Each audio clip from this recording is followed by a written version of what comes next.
Hello दोस्तों, स्वागत है आपका फिर से एक बार मेरे इस यूट्यूब चैनल सीए विकास शर्मा पर, जहां पर मैं आप लोगों के लिए नॉलेजेबल एंड इन्फॉर्मेटिव सेशंस लेकर आता रहता हूं।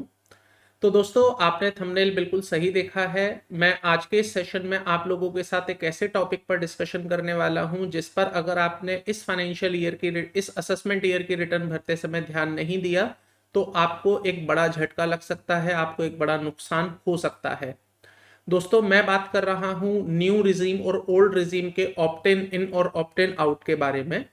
सबसे पहले मैं आपको बता दूं, लास्ट फाइनेंस एक्ट में 2023 में जब हमारा फाइनेंस एक्ट आया था, जिसकी रिटर्न्स अब हम फाइल करना स्टार्ट करेंगे फॉर द असेसमेंट ईयर 24-25, तो वहां पर एक जो चेंज किया था बजट्स के अंदर वो ये था कि पहले आप अगर ओल्ड रिजीम ऑप्ट करना चाहते थे और नए रिजीम में जाना चाहते थे तो आपको एक फॉर्म फाइल करना होता था। इसका मतलब ओल्ड रिजीम से नए रिजीम में जो जाना चाहता था तो उसको एक फॉर्म भरना होता था, जिस फॉर्म का नंबर था फॉर्म 10IE। ये फॉर्म सभी लोग भरा करते थे जो भी लोग नए रिजीम में आना चाहते थे। इसका मतलब नए रिजीम के जो बेनिफिट्स आप लेना चाहते थे उसके लिए आपको ये फॉर्म भरना पड़ता था। बट 2023 के एक्ट में जो गवर्नमेंट की तरफ से चेंजेस किए गए उसमें सबसे बड़ा चेंज ये हुआ कि जो पहले आपका ओल्ड रिजीम बाय डिफॉल्ट हुआ करता था और नए में जाने के लिए आपको फॉर्म भरना पड़ता था, उसको उठाकर उन्होंने चेंज कर दिया और ये कहा कि नया रिजीम आपका बाय डिफॉल्ट रिजीम बन जाएगा और अगर कोई ऐसा व्यक्ति जो नए रिजीम में नहीं रहना चाहता है उसको यहां पर ओल्ड रिजीम ऑप्ट करने के लिए फॉर्म भरना पड़ेगा। तो दोस्तों, यहां पर कहानी पूरी की पूरी तरह से बदल गई। पहले ओल्ड बाय डिफॉल्ट हुआ करता था, नए में जाने के लिए फॉर्म भरना पड़ता था। अब नया बाय डिफॉल्ट हो गया, ओल्ड में आने के लिए आपको फॉर्म भरना पड़ेगा। अब मैं आपको क्यों कह रहा हूं कि ये वीडियो आपके लिए इंपॉर्टेंट है, वो इसलिए इंपॉर्टेंट होगा दोस्तों क्योंकि अगर आप मान लीजिए डिडक्शंस क्लेम करना चाहते हैं, जो बेनिफिट्स आपको इनकम टैक्स लॉ में मिलते हैं आप उनको क्लेम करना चाहते हैं, तो आपको ओल्ड रिजीम में आना पड़ेगा। और जब आप ओल्ड रिजीम में आएंगे तो आएंगे कैसे, इसके लिए आपको एक फॉर्म भरना पड़ेगा जो कि नया फॉर्म इंट्रोड्यूस हुआ है इनकम टैक्स एक्ट में, जिसका की नाम है फॉर्म 10IE। आप स्क्रीन पर भी देख सकते हैं फॉर्म 10IE एक नया फॉर्म आया है, जो कि पहले फॉर्म 10IE होता था ओल्ड से नए में जाने के लिए। अब एक नया फॉर्म इंट्रोड्यूस हुआ नए से ओल्ड में आने के लिए, जिसका नाम है 10IE। अब ये फॉर्म फाइनेंशियल ईयर 23-24 और असेसमेंट ईयर 24-25 के लिए एप्लीकेबल होगा। तो आज अगर आप आज या आज के बाद कोई भी रिटर्न फाइल करेंगे which is related to the assessment year 24-25, तो आपको ये फॉर्म भरना पड़ेगा if you are opting the old regime, क्योंकि बाय डिफॉल्ट आप नए रिजीम में आ गए हैं और आप ओल्ड में जाना चाहते हैं तो आपको ये फॉर्म भरना पड़ेगा।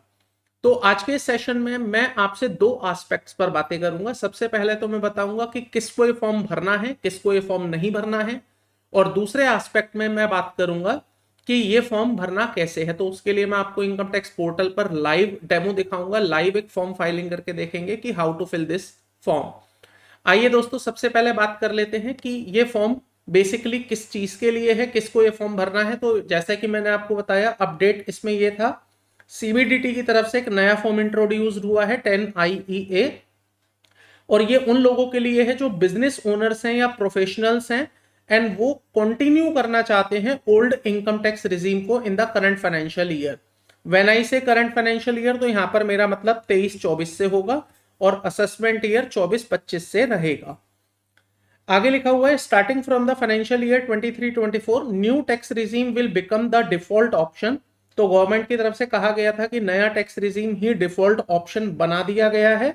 And individual with business and professional income, तो जितने भी इंडिविजुअल हैं जो बिजनेस एंड प्रोफेशन की इनकम अर्न करते हैं, इसका मतलब पीजीबीपी की उनकी इनकम आती है, तो उनको क्लियरली यहां पर सेलेक्ट करना होगा old regime by filing out this form 10IE। तो यहां पर क्या कहा गया है, by default you are in a new regime.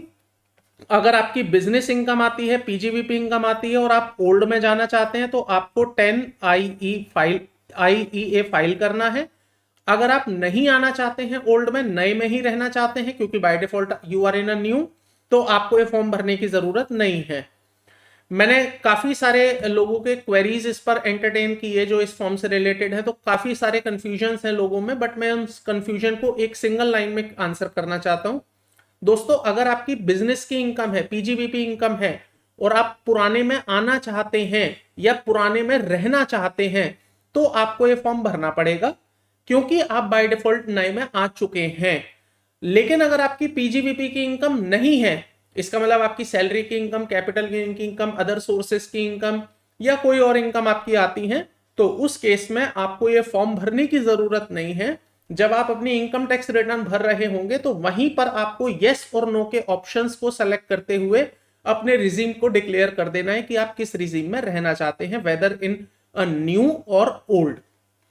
तो ये फॉर्म केवल और केवल उन लोगों के लिए काम करेगा या उन लोगों के लिए काम की चीज बनेगा जो पीजीबीपी की इनकम कमाते हैं। तो अगर आप पीजीबीपी की इनकम कमाते हैं तो आज का ये वीडियो बिल्कुल भी स्किप मत करिएगा, क्योंकि ये आपके लिए काफी काम का है। नुकसान क्या होगा अगर आप ये फॉर्म नहीं भरते हैं? तो सबसे पहली बात, आप बाय डिफॉल्ट न्यू रिजीम में रहेंगे, और न्यू रिजीम में आपको मालूम है डिडक्शंस के बेनिफिट्स नहीं मिलते हैं। जो लॉसेस के कुछ set of and carry forwards के बेनिफिट हैं वो आपको नहीं मिलते हैं। तो ऐसे में अगर आप उन बेनिफिट्स को सेक्रीफाइस नहीं करना चाहते हैं and you want to gain the benefit, get the benefit of those deductions and exemptions, तो you must file this form 10IEA। आइए दोस्तों, अब बात कर लेते हैं who are not required to file this form. So this changes provide a streamlined process for the individual who do not have a business income or professional income and wish to continue with the old tax regime. As I said, अगर आपकी PGBP income नहीं है तो आपको tension नहीं लेनी है। When you are filing your ITR, वहीं पर आपको ऑप्शन देखने को मिलेगा। वहीं ऑप्शन में आप इधर यस और नो जैसे भी ऑप्शंस रहते हैं आईटीआर में, वो सेलेक्ट करके आप अपनी आईटीआर को प्रोसेस कर सकते हैं। आपको ये फॉर्म भरने की जरूरत नहीं पड़ेगी। अब बात कर लेते हैं, क्या 10IE जो आप पिछले साल तक भर रहे थे वो पोर्टल पर अवेलेबल होगा या नहीं होगा? So the answer is no. For the current financial year जिसकी कि आप रिटर्न भरेंगे, या असेसमेंट ईयर जो अब आप रिटर्न भर रहे हैं अप्रैल मई जून ऑनवर्ड्स, उसके लिए आपको 10IE करने की जरूरत नहीं पड़ेगी। 10IE was applicable till the last assessment year only. इसका मतलब अगर 10IE की मैं एप्लीकेबिलिटी की बात करूं तो ये असेसमेंट ईयर केवल और केवल 23-24 तक काम कर रहा था। उसके बाद it is no longer applicable for the assessment year 24-25। So 10IE previously utilized for the opting into the new tax regime has been phased out। अब ये बाहर हो गया है, पोर्टल पर रहेगा, पोर्टल से कहीं गया नहीं है, वहीं पर है। But it was in use until the financial year 22-23, I mean to say assessment year 23-24 तक ये काम कर रहा था। उसके बाद अब इसकी एप्लीकेबिलिटी खत्म हो गई है, because government has made a new tax regime as an by default regime for एसएससीज। सो नाउ अब बात कर लेते हैं प्रैक्टिकल पोर्टल की कि how is the form 10IE is to be file. तो इसके लिए मैं आपको सीधा पोर्टल पर लिए चलता हूं, प्रैक्टिकली लाइव देखेंगे कैसे ये फॉर्म भरना है। कोई बहुत लंबा चौड़ा फॉर्म नहीं है, आप आज का ये पूरा सेशन देखेंगे तो आपको इसी में क्लियर हो जाएगा कि ये फॉर्म भरना कैसे होता है। तो इसके लिए चलते हैं सीधा पोर्टल पर। यहाँ पर मैं इनकम टैक्स पोर्टल पर आ गया हूँ। सबसे पहले आपको यहाँ पर एंटर करना है पासवर्ड। तो यहाँ पासवर्ड डाल देते हैं। सबसे पहले आपको पैन नंबर डालना है HPOPS 5009B1ZJB, ठीक है, इसको कंटिन्यू किया। देन यहाँ पर आपको डालना है पासवर्ड। मैं एंटर कर देता हूँ पासवर्ड। दोस्तों, ये पासवर्ड एंटर करने के बाद आप इनकम टैक्स में लॉगिन हो जाएंगे। यहाँ लॉगिन होने के बाद आपको जाना है ई फाइल वाले ऑप्शन पर।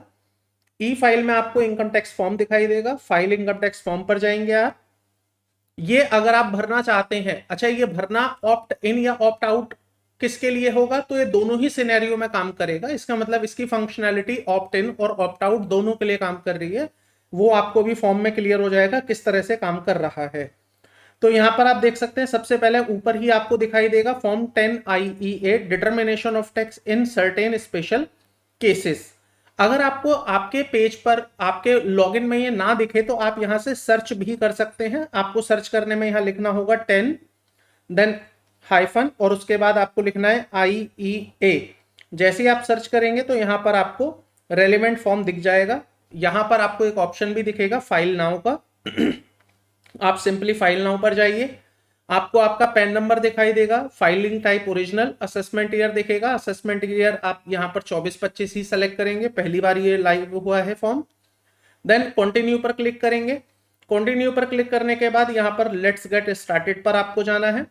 अब ये आपसे पूछता है do you have the income under head PGBP during the assessment year. So there are two option, इधर यस और नो। अगर आपके पास पीजीबीपी की इनकम है तो आप हाँ करिए, अदरवाइज मना कर दीजिए। आपने बोला नहीं मेरे पास पीजीबीपी की सॉरी आपने बोला हाँ मेरे पास पीजीबीपी की इनकम है। फिर ये आपसे पूछता है what is the due date of filing of ITR, आपकी जो ड्यू डेट है वो क्या है। तो देखिए यहाँ 3 ड्यू डेट्स आ रही हैं, 31 जुलाई, 31 अक्टूबर और 30 नवंबर।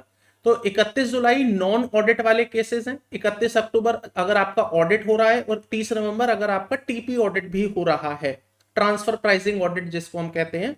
तो 3 डेट्स आपकी यहाँ पर निकल के आती हैं। So for example in that case मैं यहाँ पर 31 जुलाई सेलेक्ट कर रहा हूँ, 31 July is the due date. Then आपको यहां पर क्लिक करना है कंटिन्यू पर। कंटिन्यू पर क्लिक करने के बाद आपके सामने कॉन्फर्मेशन आएगा, आप इसको रीड आउट करिएगा। देन उसके बाद यस और नो सेलेक्ट करिए। फिलहाल मैंने इसको यस सेलेक्ट किया। यस सेलेक्ट करने के बाद देयर आर 3 टेबल्स, जिसमें सबसे पहले बेसिक इंफॉर्मेशन का पेज है। बेसिक इंफॉर्मेशन में नाम आ रहा है आपका, कैटेगरी आ रही है, पैन नंबर आ रहा है, असेसमेंट ईयर आ रहा है, और ऑप्टिंग आउट और री एंट्रिंग एक ऑप्शन आ रहा है। अब ऑप्टिंग आउट का मतलब ये है कि आप न्यू रिजीम से बाहर जाना चाहते हैं, या री एंट्रिंग का मतलब आप दोबारा आना चाहते हैं, आप पहले भी आए थे अब दोबारा इसमें रहना चाहते हैं। तो यहां पर मैं ऑप्ट आउट कर रहा हूं, मतलब मैं नए रिजीम में नहीं आना चाहता हूं, इसके लिए इस फॉर्म को मैं भर रहा हूं। तो यहां पर ऑप्टिंग आउट मैंने सेलेक्ट किया। सेलेक्ट करने के बाद आप सिंपली सेव पर क्लिक करिए, पहला पेज आपका कंप्लीट। देन एडिशनल इंफॉर्मेशन है। एडिशनल इंफॉर्मेशन में ये पूछता है whether having any unit in the international financial service centre, इसका मतलब आप आईएफएससी यूनिट से रिलेटेड हैं या नहीं। तो इधर यस और नो 2 ऑप्शंस रहेंगे। फिलहाल ये नहीं है, वैसे तो ये सेलेक्टेबल ऑप्शन ही नहीं है क्योंकि ये पर्टिकुलर पैन नंबर आईएफएससी से रिलेटेड नहीं है। तो अगेन आई कैन से इस पेज पर आपको कुछ नहीं करना होगा, simply click on save. Then save करने के बाद आपका सेकेंड पेज भी कंप्लीट हो जाता है। देन फिर आपको आना है दोस्तों डिक्लेरेशन एंड वेरिफिकेशन। यहां पर आप थोड़ा सा ध्यान रखिएगा और चीजों को पढ़िएगा। यहां लिखा हुआ है I Vandana Sharma select in the capacity having a permanent account number, son daughter wife. Then उसके बाद यहां पर ऑप्शंस आ रहे हैं सन डॉटर वाइफ, तो यहां पर हम इसको कर देते हैं डॉटर ऑफ, जो भी इनका फादर नेम है। लेट्स से यहां पर मैंने लिखा father name is Rajkumar. Then इसके बाद आपको यहां पर बोला जा रहा है do declare that to the best of my knowledge and believe that the stated information is correct and complete. Then इसके नीचे आई फर्दर पर आपको क्लिक करना है, आई ऑल्सो डिक्लेयर पे आपको टिक करना है। टिक करने के बाद नीचे की तरफ जब आप आएंगे तो यहां पर आपका नाम, एड्रेस, दोनों चीजें आ रही हैं।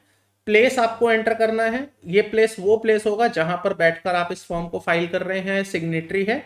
देन इसके बाद सिंपली आप यहां पर इसको सेव कर दीजिए। Once you save the data, आप देख सकते हैं तीनों ही पेजेस के आगे कंफर्म्ड स्टेटस आ गया है। अब now you are ready to file your form. Simply इसको प्रीव्यू करिए। प्रीव्यू करने के बाद आप देख सकते हैं, एक बार क्रॉस चेक जरूर कर लीजिएगा कि इंफॉर्मेशन सही है या नहीं। And proceed to e verify पर क्लिक करिए। प्रोसीड टू ई वेरीफाई पर क्लिक करने के बाद यस पर क्लिक करेंगे तो यहां आपको 2 ऑप्शंस दिखाई देंगे, इधर you can verify your form through Aadhaar OTP और डिजिटल सिग्नेचर, जो भी आप करना चाहें। अगेन आपके पास 3 ऑप्शंस और हैं, नेट बैंकिंग, बैंक अकाउंट या डीमैट के थ्रू भी आप इसको वैलिडेट कर सकते हैं। दोस्तों वैलिडेशन करने के बाद आपका फॉर्म फाइल हो जाएगा एंड जो भी ऑप्शन आपने सेलेक्ट किया है, इधर ऑप्ट आउट और ऑप्ट इन, अकॉर्डिंगली आपकी आईटीआर उसके थ्रू ही प्रोसेस की जाएगी। तो आप क्रक्स ऐसे समझ सकते हैं कि जो पहले आप 10IE भरा करते थे उसकी जगह 10IEA आ गया है। बस फर्क इतना है, 10IE आप न्यू में आने के लिए भरते थे, अब 10IEA आप न्यू से बाहर ओल्ड में जाने के लिए फाइल किया करेंगे if you are having a PGBP income. दोस्तों मैं फिलहाल यहां पर इसको वेरीफाई नहीं कर रहा हूं क्योंकि ये केवल मैंने आपको दिखाने के लिए किया था। एक्चुअली में इसमें हमें अभी डिसाइड किया नहीं है कि करना क्या है, बट जब भी हम इसकी रिटर्न फाइल करेंगे तो accordingly we will decide here. तो ये पूरा प्रोसेस रहता है। 10IEA जो नया फॉर्म आया है उसको फाइल करने का। आई होप आपको ये प्रोसेस क्लियर हो गया होगा। दोस्तों अगर आपको आज का ये वीडियो पसंद आया तो प्लीज वीडियो को लाइक करिएगा। अगर आप चैनल पर नए हैं और आपने अभी तक चैनल सब्सक्राइब नहीं किया तो प्लीज चैनल को सब्सक्राइब कर लीजिएगा, साथ में बेल आइकन को प्रेस करना मत भूलिएगा, ताकि मेरे द्वारा लाई गई अपडेटेड एंड लेटेस्ट वीडियोस आपको मिलती रहें और आपकी इंफॉर्मेशंस इंक्रीज होती रहें। तो दोस्तों आज के इस वीडियो में इतना ही। आपसे फिर मुलाकात करूंगा नेक्स्ट वीडियो में। Till then thank you, bye bye.